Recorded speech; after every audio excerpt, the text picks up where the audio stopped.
You're listening to Discovering Truth with Dan Duval.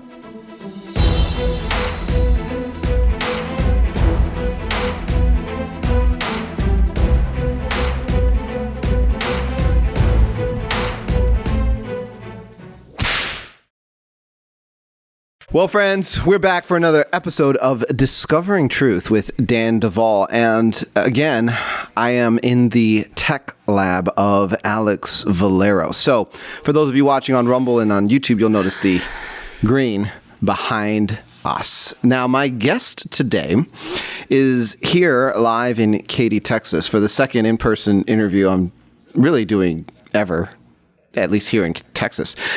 And her name is Cheri. Now, Cheri was introduced to me years ago. She is a survivor of satanic ritual abuse, government mind control projects, and has been exposed to the worlds of the mafia.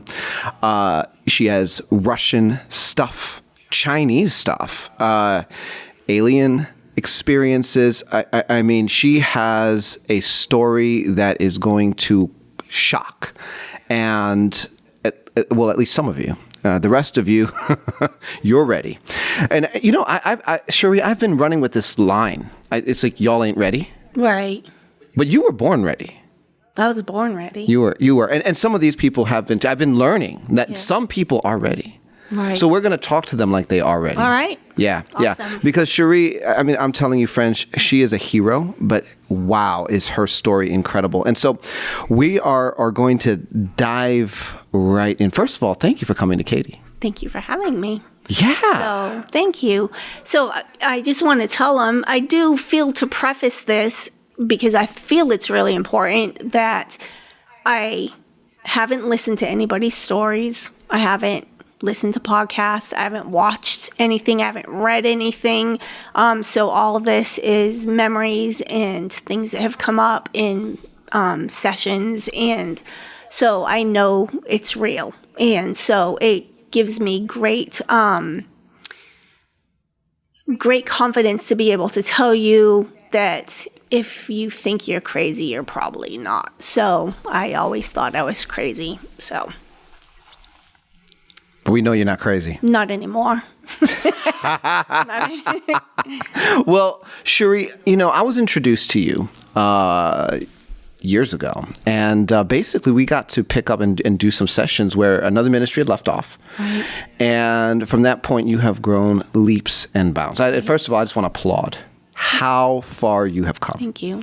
Because the Cheri I'm talking to today is not the Cheri I met. Right. Not even a little bit. Right. And that is a testimony to the power of Jesus Christ. Amen. Amen.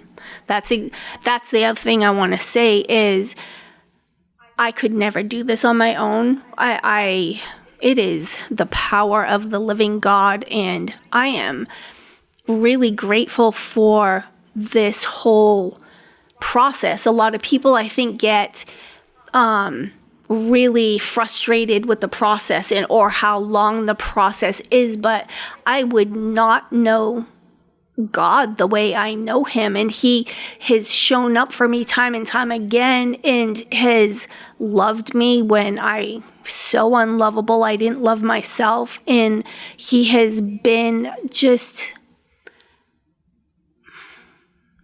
he's been my redeemer, he's been my healer, he has rescued me, and I am grateful. And I'm grateful for this ministry because people couldn't help me. There was no help, and I'm really so grateful for this ministry. And I would not be where I am. And I just thank you, Dan, for everything you've done for me, and for Alex too. And thank you, everybody. So.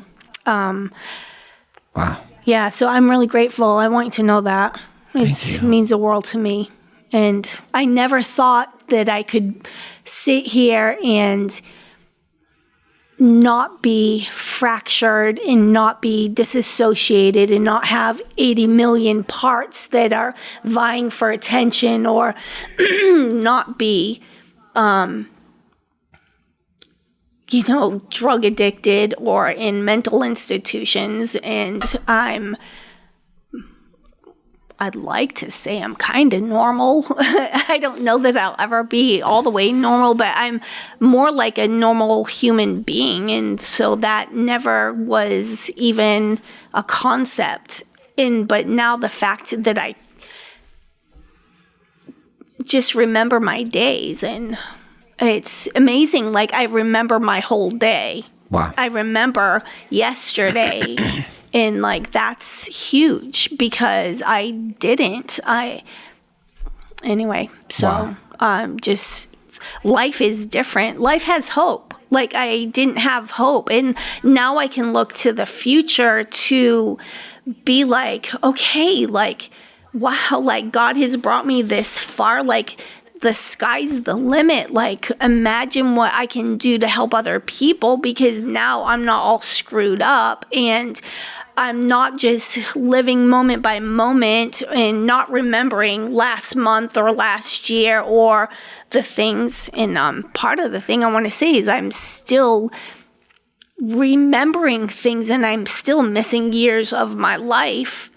And so I guess talking about life, I guess we can talk about the beginning. I think that's a great idea. Okay. Because our audience is just now being introduced to you. This won't be the last time we have a chat. Thanks. But it is the first. Right. So let's start with conception. Okay. What happened? So my mother and father were living in Japan. And my father's in the military. He's in the Air Force. And so my mom was pregnant and she had a miscarriage at like 4.5 months. It was a boy. And so she went in to have make sure the baby was gone and all the everything she was cleaned out. And what happened at that time was they implanted her with me, and it was on purpose. It was, I was basically mixed together in a petri dish. And so I had some of my father's DNA, some of my mom's, but also other DNA as we come later to find out, dragon DNA, mermaid, merpeople DNA, alien, different species of alien DNA, and vampire, and was a whole big basic. I think they had some werewolf in there. Yes, werewolf and shape-shifting. Wow. Yep. So my mom was pregnant immediately for me, and then when I was born, they were still living in Japan, and my mom said that she never felt attached to me, and that I would cry, and she would put me in the middle of the table and just let me cry. But one of the things that I remember even back then was I was seeing demons and I was being tormented. And one of the things that has plagued me my whole life is the lack of attachment to my parents, neither my mom or my father. And then I later had a sister. But then even in my life with people, with places, and I've moved around so much I didn't ever really have a home. And but I just remember being tormented like from day one. And then my mom had a woman in Japan who helped her out, and so she was called Mama-san, and she would take me as an infant to the different Japanese temples, and she dedicated me to other gods, which that's a huge open door to the enemy to have a legal right to come in and do whatever in your life, and it's a big hot mess. And so then things just got worse and worse. And like the whole thing about my father, like he always hated me, and I I love my dad. I loved him. I wanted him to love me and my mom, but have my mother love me, but that even to this day still hasn't happened. And God has healed my broken heart. And so then we, after Japan, we went to Las Vegas, Nevada. That's where my sister was born, and we lived right near Area 51. Was that a military move? Yes, it was a military move. Okay, yes. so your dad was restationed. Yes. And so you guys, as a family, were now here. Right. Now, with this in mind, just coming back to the conception event. Right. I just want to say something for the listening audience, and this is a type of memory that is not unique to Cheri. I've met actually individuals over the years, like many, right, that have gotten the memories of being formed in a test tube, in a laboratory environment, right, and then there's an implantation event. Right. Sometimes it's during a ritual conception. Other times, other things are going on, and what I want to just say to that is there's a reason why this is happening. Right. And happening more and more. And what the kingdom of darkness works on is a principle leaning into iniquity. Right. They know that they need iniquity in the bloodline in order to pull certain things off. Right. Certain types of iniquity allow for certain types of power. Right. And certain types of utilization of an individual.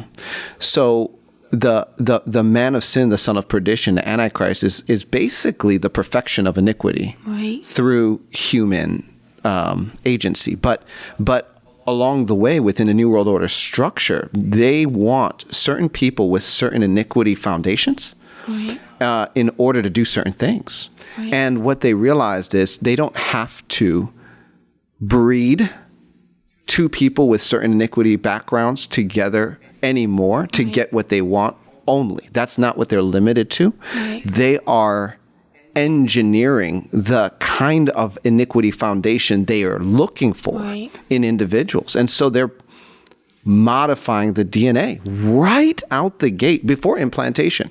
Because when that other DNA is wrapped in, then that is the insertion of types of iniquity that right, it is not even human iniquity. Right. Allowing for certain powers and abilities. And we'll get later to some of your powers and abilities because right, you could shut down whole power grids at times. Yeah. But we'll get there later.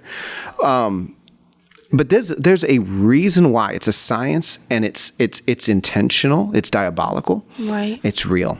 So with that, we're moving. Right. You are in Las Vegas. Yes. What did that mean for you?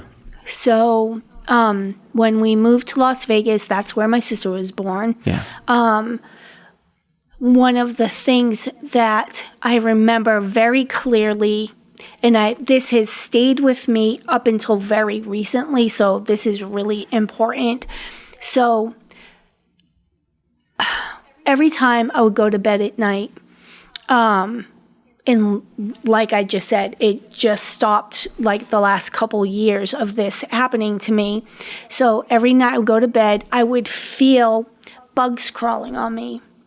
And it was like spiders, ants, whatever, but mostly spiders. And I would be in bed and I'd be terrified, and they would I would feel them crawling in my ears and my eyes and up my nose and down my throat, and I'd be like choking. But I couldn't do anything about it because I would be frozen in terror because I could see a figure in my room. It has been with me. It had been with me my whole life, this big black figure, and I could hear him or it breathing, and I was so more terrified of that thing that was in my room that was just that you could feel the evil. And I would remember I was such a little girl, and I would be like sweating. And then finally with the bugs, like I couldn't take it anymore. And then I'd jump out of bed and rip the covers off and be looking for the bugs, and they weren't ever there, but it was always I could feel them, and it was horrible. And I think one of the things that they do to you, like that, is like you are in a constant state of terror. You're in a constant state. You don't have equilibrium. You don't have peace, even like from the beginning. And that's one of the things they do to you, so that you don't know what normal feels like. The fear, the terror, the unease, lack of sleep is always there. Like my whole life I've been sleep deprived, and that does things to your body. And then being in constant fear and terror is a thing. Like your adrenals get shot. You end up like with a lot of physical issues, and because of it. And just that was a constant. And then and then talking about the fear, I remember that my parents bringing me to this place, and it was like a preschool because I was only 3. And then I was so terrified to go to this place, and they would literally have to like peel me off my mom's leg, and I would be crying. And I would go into this place and then come home. And so this is really important, because I remember doing stuff at the kitchen table and my mother saying to my father, you are a traitor to this company, to this country. You are, you're a traitor. Like, you are a horrible person. And my father, I remember distinctly, they were arguing behind me, and I remember he said, "Oh, you're not going to think I'm a traitor much longer." And so I know that whatever they did to my mom, like programming, so she was on board with what they were doing to me. So basically, my father, who was in the Air Force, sold me into government programming, government programs. And so while I was at the table hearing them argue, I'm learning Russian. I was learning Russian, how to read and write and speak Russian before I could even knew how to write in English. And I was dismantling and putting together weapons at 3 years old, like just turned 3. And one of the things, talking about the DNA, was I excelled at everything I did. I excelled. And to this day, I have a photographic memory, and I could just do things that most kids are learning to, like, jump rope or play on a pogo stick or, learn how to ride a bike. But I was already far advanced than all of them. And one of the things I learned was from my family, it was never good enough, and so it was, well, if you got an A, how come you didn't get an A+? All through school, I never even ever had to open a book. I never studied. I just could look at a page and I remembered exactly where it was. And I learned very early, like during a test, I couldn't write what I saw, like remembered in what I saw, because they thought I was cheating. I always had to like rewrite the words that I could see on the page in my head. And so they wouldn't think I was cheating. But then, like, when my sister was born, it's so weird because we're so opposite. Yes. And she was loved. she was always told yes, and I was always told no. And I remember even really young, I learned I couldn't ask for anything because the answer would be no. So I would say to my sister, hey, will you go ask Mom if we can have a cookie, or can you ask if we can go outside and play? Because they would always say yes to her, but no to me. And I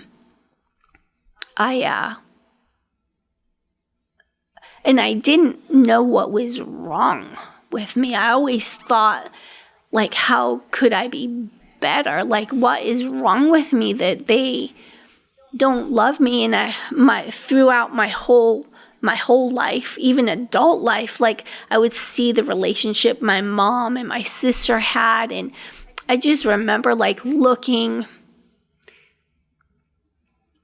and seeing my mom and my sister, like, laughing and giggling, and I always was an outsider, and I never felt like I had a family.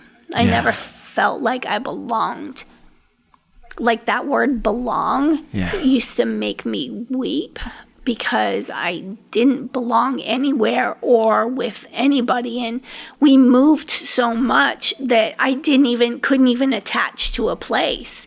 And I was really shy and I didn't make friends well. And then I always looked different, because we went to, different countries and different place. I always looked different, had the wrong accent, the wrong look, and I was so ashamed of myself my whole life. But then there was this other part of my life that I excelled and I was amazing at.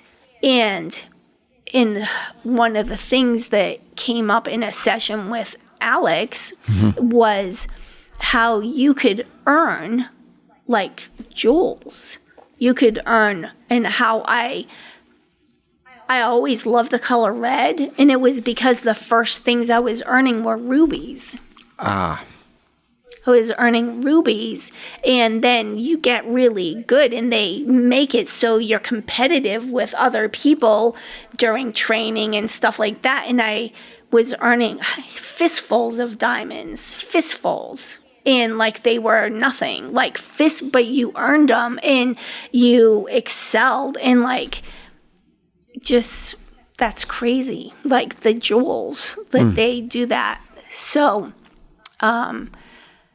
then after Las Vegas, we moved back to Massachusetts, and So back to Massachusetts, that means your parents were going back. But this was your first.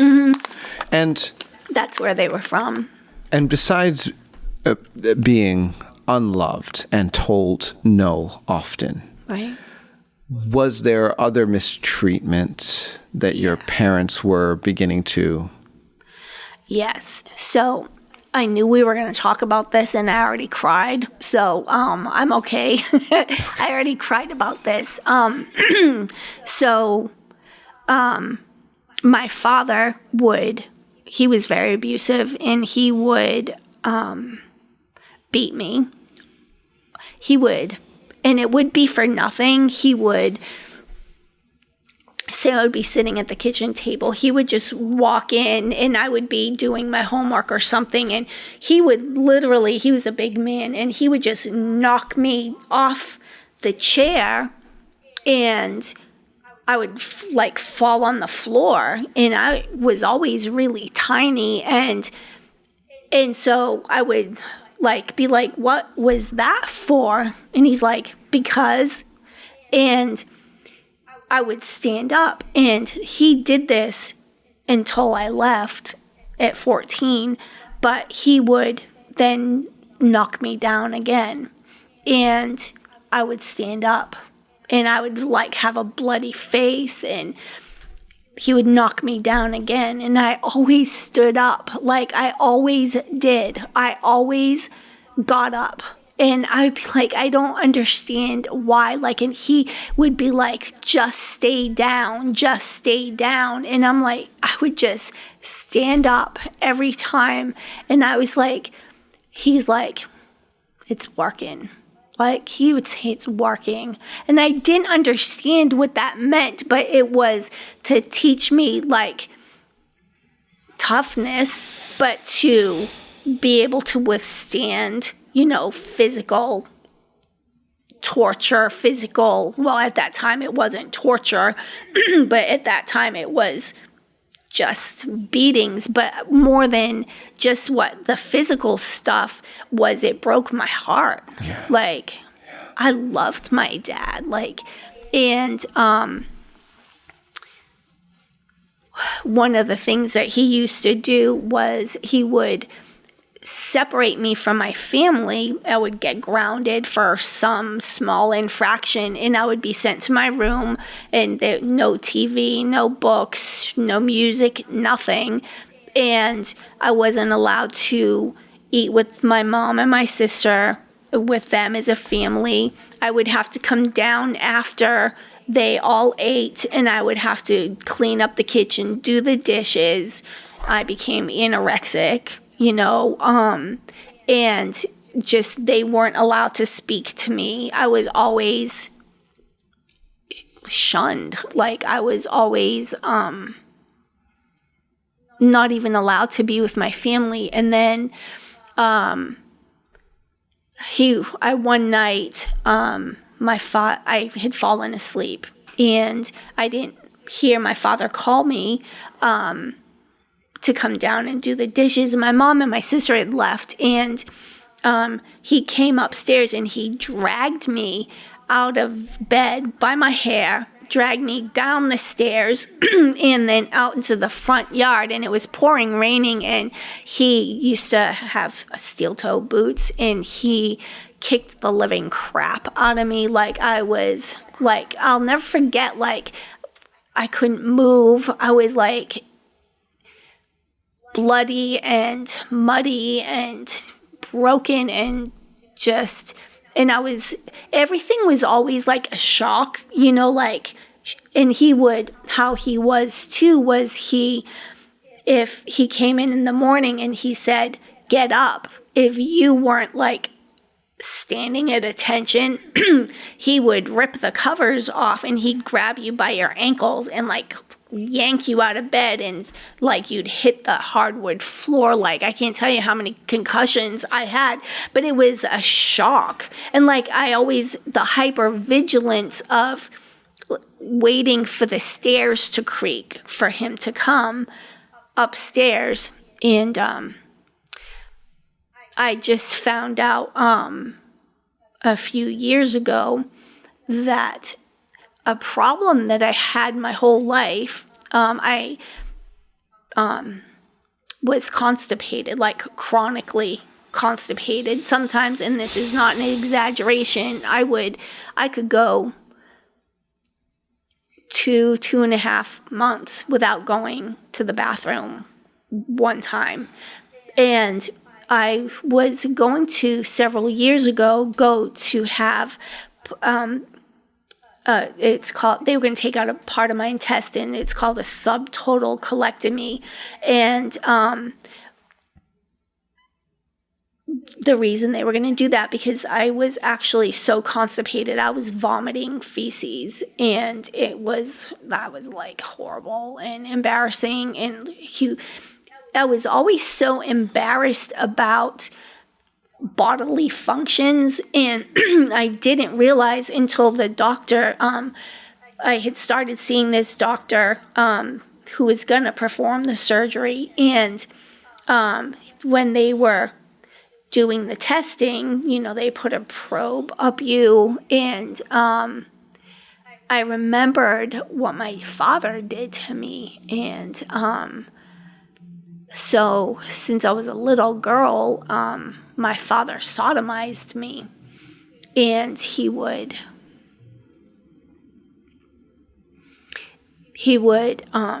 stick my head down in the couch. And so I always wondered my whole life, like, why I would panic if I couldn't breathe, and if I had something on my face and I would panic. And I didn't realize why. And until the doctor was doing these testings on me, and the memories came flooding back of my father doing this to me and like ripping me open. And the doctor said there was so much damage that, he couldn't even believe like that I ever went to the bathroom. And it was like far up, and it was totally, it had torn me so badly and damaged me so badly, like I didn't have feeling there. So like there was, people run to the bathroom and say, oh, I have to go to the bathroom. And I was always so confused about that because I never knew what that feeling was, that urge to go. I never knew.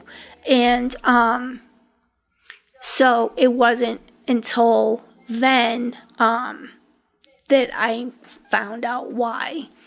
But I do have to share what God did for me, because I was going to have that surgery, and then I heard that I could end up with a colostomy bag for the rest of my life. And I'm like, I am not willing to have a colostomy bag. And check this out. So I asked the doctor, I'm like, why would I have a colostomy bag? Like, why would that be necessary? This is what he said to me. He said, well, just in case when I'm doing the surgery, in case the stapler doesn't work. And I was like, okay, with all due respect, I know I don't have your education. I'm not a doctor, but like, wouldn't common sense dictate like you have 2 staplers and maybe even 3? And I said, yeah, I'm not going to have this surgery. And, however, what God did, I got to tell you, it was a miracle. That Christmas, I went home, and a friend of mine who's a believer, she said, hey, I really feel like God wants you to come meet this woman who works with us, and she has a gift of healing. And I didn't tell her anything about you, but I feel you should come. And so I went, and she totally read my mail, and she started crying because God was showing her what my father did, and she prayed over me. God healed my heart. Wow. But the next morning, I was out to breakfast with my mother, and all of a sudden, I had this weird, strange urge, and I was like, what is that? Like, I was completely confused. It was so foreign to me, and I was like, oh, I think I have to go to the bathroom. Like, it was so weird. And then I'm happy to announce to anybody who really cares, not that anybody would care, but I have gone to the bathroom every day since, and sometimes 2 or 3 times a day. And it is so liberating to, first of all, be healed. And the second is to not be full of crap anymore. And I honestly was hoping that once I wasn't so constipated and full of crap that I would have beautiful, sparkling blue eyes, but that hasn't happened yet. So, oh well. But at least I'm going to the bathroom, and at least my heart's not broken anymore from my father doing that. And yeah. Wow. I remember, because when we were doing work together, this was a conversation. Yeah. Like, I was actually there as you took this journey, from one side to the other. Right. I remember rejoicing when you made the announcement, like, this is working. Yeah. It's like, you mean we're not going to have to do that surgery? Yeah. Power of God. Power of God. Wow. Yeah, miraculous. But this type of abuse began way early. Yeah. And then it just continued. Yep. Now, as you transitioned to Massachusetts, you had some foundation from what seems to be some kind of Russian indoctrination camp. Right. Which is interesting because we should have been at Cold War. Yeah. But here we have Russians training American children. Yes. In the United States. Yes. Yeah.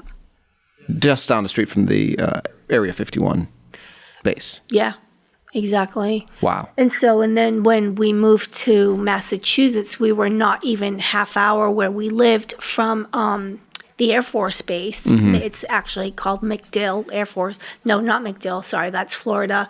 It was Fort Devens. Okay. It's not a military base anymore as far as I know.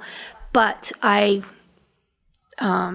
father had, I didn't know this was happening. This is part of being afraid to go to sleep. And then I was 10 years old when we moved to Massachusetts. And I remember a man coming to get me. There were actually two men. They would always come in twos, and they would take me out of bed. They would like put chloroform or something in a rag over my face, so it would like knock me out. And I remember one time I wasn't like fully out, and I remember seeing my father up above because they were bringing me down the stairs, and him saying like, "What the hell are you doing here now? Like, you were supposed to be here in 2 hours. You're early." And they're like, the timetables moved up, and they would take me for torture, for training, for programming. And but that Air Force Base, they used to do like war training, and I don't remember what it's called. Well, they called it war games. That's what it was called. And I remember being in the dead of winter in Massachusetts. It's like freezing cold, and running around in like short sleeve, ripped clothing, like with machine guns, with learning how to do that, how to do warfare, how to do like close combat, and how to best, slit somebody's throat and gouge their eyeballs out, or like, all that kind of stuff. And I was really appalled later in life to learn, like, I know how to dismember somebody. I know how to disembowel somebody. I know how to like rip their spine out and all kinds of crazy things. It was pretty appalling when I was remembering all these things. And and part of, I think, what was really hard remembering the things is being horrified that I knew what to do, could do it, and that I did it. Like I did it, and they would send me to kill people, and I could do it like it was nothing. I mean, that's so weird, and then to not remember it until years later, and then the faces of the people that you had to kill, and that just is something I had to work really hard on forgiving myself. And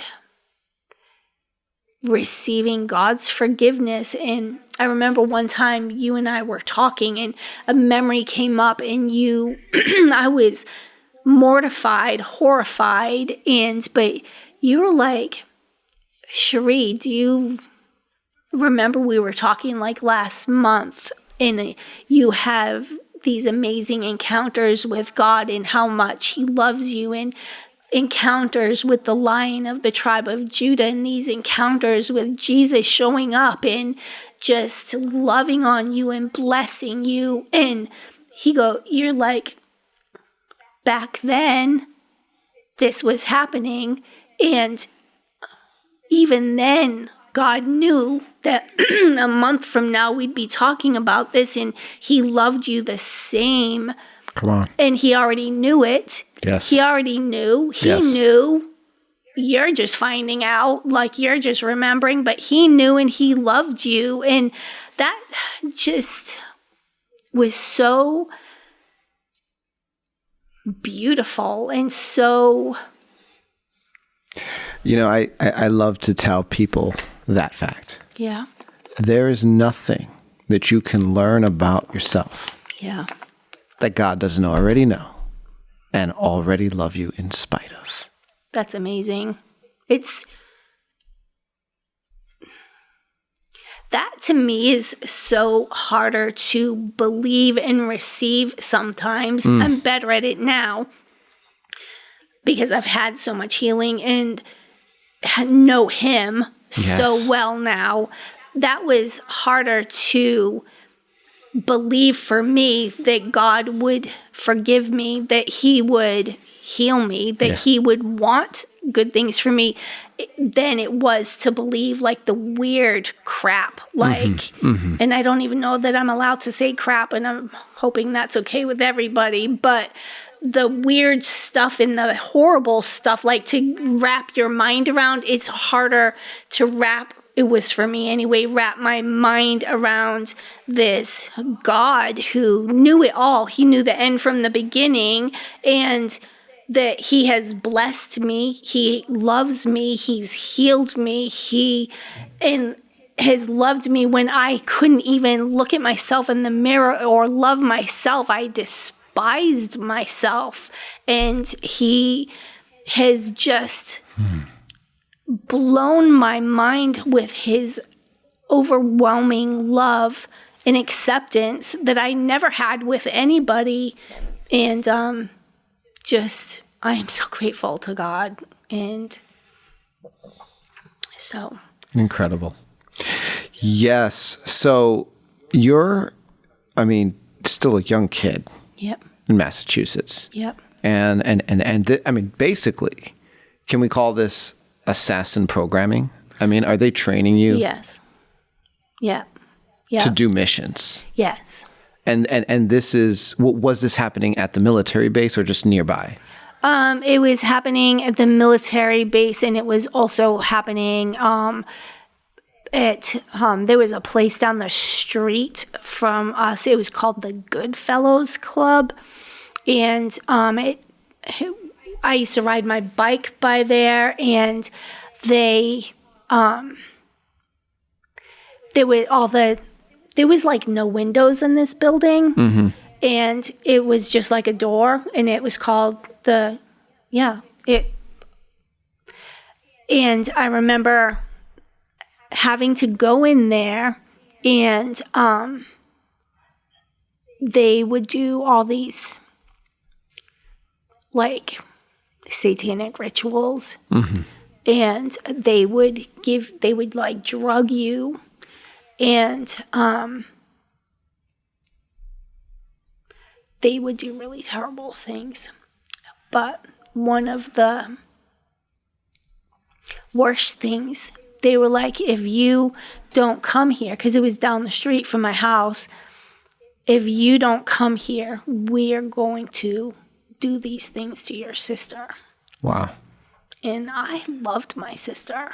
And to this day, like, she has no idea how often they used her as, well, if you don't do this, then we're going to do it to her. And my sister has always been really laid back, mommy's girl. Yeah. And I knew she could never handle the torture, the abuse, the things that they did to me. And I was like, whatever you have to do, just don't hurt my sister, and that, like, the stress of that, and I was 10 when that started. I 9.5, 10 when we moved, and it started immediately. And and I know a lot of the people were Freemasons, and I know that they were Illuminati. And we were talking earlier about the bloodline. And on my father's side, their name was Valois or Valois in French. They were a dynasty in France, and they actually started the Jacobite branch of Freemasonry. And they became so terrible that they went underground and became Illuminati. And the good, quote unquote, Freemasons despised them. They were so evil. And so that's like the bloodline. And then also I found out bloodline, stuff, that they had the dynasty for, it was a few hundred years, and they had one of the royal men was supposed to be on the throne of France, and he was the rightful heir, and Joan of Arc actually helped him to get his rightful throne. Wow. He, in turn, betrayed her, and then that's how she got burned at the stake, is because of one of my ancestors. Look. Yeah, betrayed her. So, look, curses come, people talk about curses, they come down generational lines. That stuff is legit, and, yeah, so. Wow. Okay, so in Massachusetts. Yeah. You were dealing with the military base. Mm-hmm. There was programming there. The Goodfellows Club. Yep. There was also a Catholic school. Yes. I went to a Catholic school from the time I was in 5th grade. And I was so terrified to go to school. None of my family understood. Sundays were the worst day. I grew up in a Catholic family.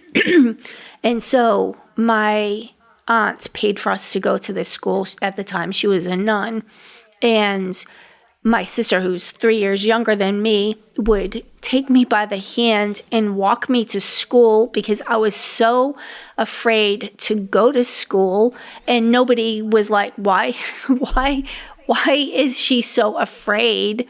And Sundays were the word. I had this dread.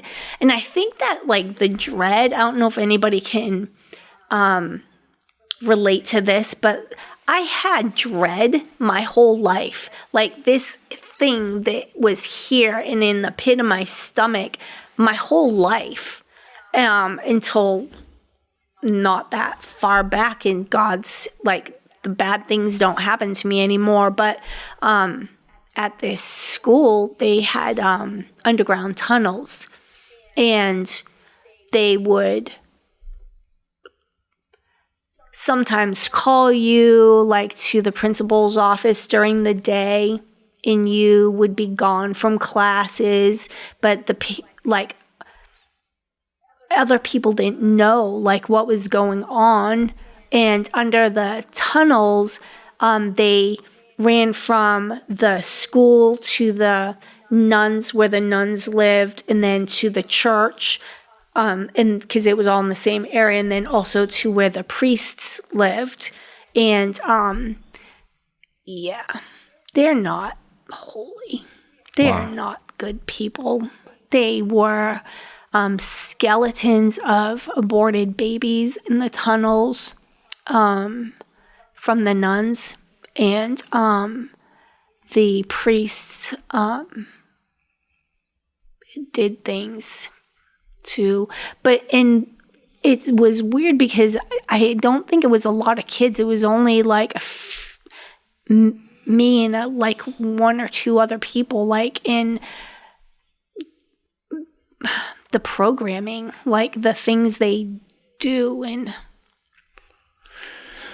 so essentially, there was human trafficking happening in this Catholic compound, church, school, yeah, living facility, the whole campus. yeah, But that was trafficking that really only went, to your knowledge, as far as the individuals like yourself that they knew were in the projects. right, And the other people weren't aware right, of what was happening. right, And for all, considerations, you weren't in your presenter aware.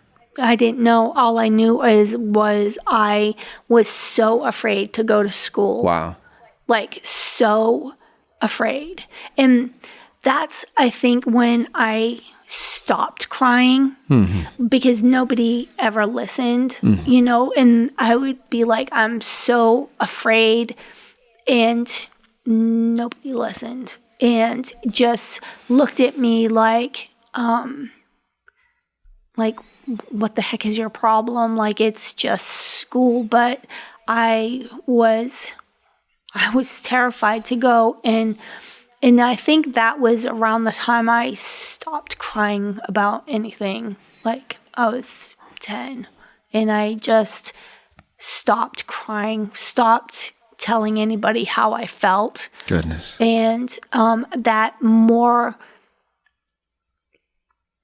caused me to not feel attached to anybody, because I didn't have anybody who cared about me. The actually only person in my life who did care about me was my grandmother. And I remember she's with the Lord now, but I remember one time I ran away from home at 14, and apparently she was looking for me and had been praying and asking God, like, to bring me to her doorstep. And one night I showed up at like 2:00 in the morning, and I was bloody. My clothes were torn. I was barefoot, and it had been pouring, raining. And she was like, you are my miracle. Like, God brought you to me. And I remember I was numb and didn't remember where I had come from, what happened to me. And I remember her like putting me in the shower and giving me food I hadn't eaten and like the longest time. And I had my grandmother. But the weird thing, what they do to you so you don't feel worthy, right? So my grandmother was so amazing and kind and loving, and she knew God, and I felt, and I didn't know why I felt this way, but I even until like she died a few years ago, I couldn't attach to her. I never felt I was good enough. I never felt like I could love her, and I avoided her because like she loved me. Wow. And I couldn't receive love at all. And it made me, and then I felt guilty, because she'd be like, how come you're not visiting me? And could you come and visit me? And I would go, but not like I wanted to, not like I should have or could have, but I felt like she was so beautiful and pure and lovely, and I was... Wow. I was not. So, but I am grateful for her. So, it's beautiful that you had that person. Yep. Yeah. And of course, this is where, the conversation becomes more and more intricate, because with each year of life, each layer of programming, the complexity of what's going on in your inner world is becoming more and more extraordinary. Right. And there's a lot going on behind the scenes that, are a backdrop for why you're in this Catholic institution, which is doubling as a programming environment. The involvement with the programming at the military base is just an ongoing theme. Right. Then you have this group of Satanists, we could just call them that, at the Goodfellows Club. Right. Men. Right. That were absolutely, and you left out a lot of details. Details I know. Okay. If you go ahead.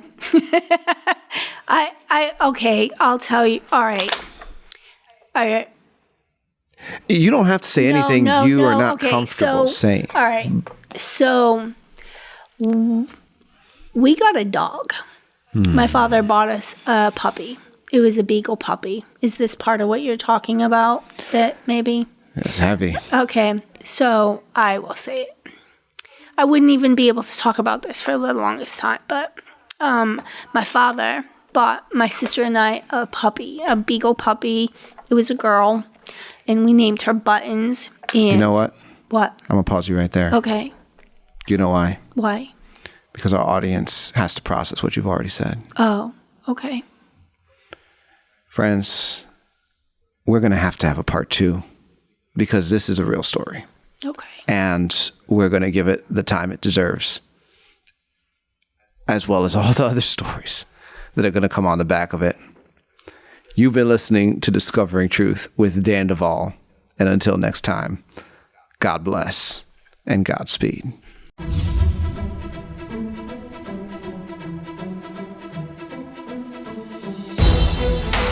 You've been listening to Discovering Truth with Dan Duval. Visit me at danduval.com, where you will discover merch, books, and the opportunity to engage in our private social network. Join the tribe by subscribing to our email list and supporting this podcast.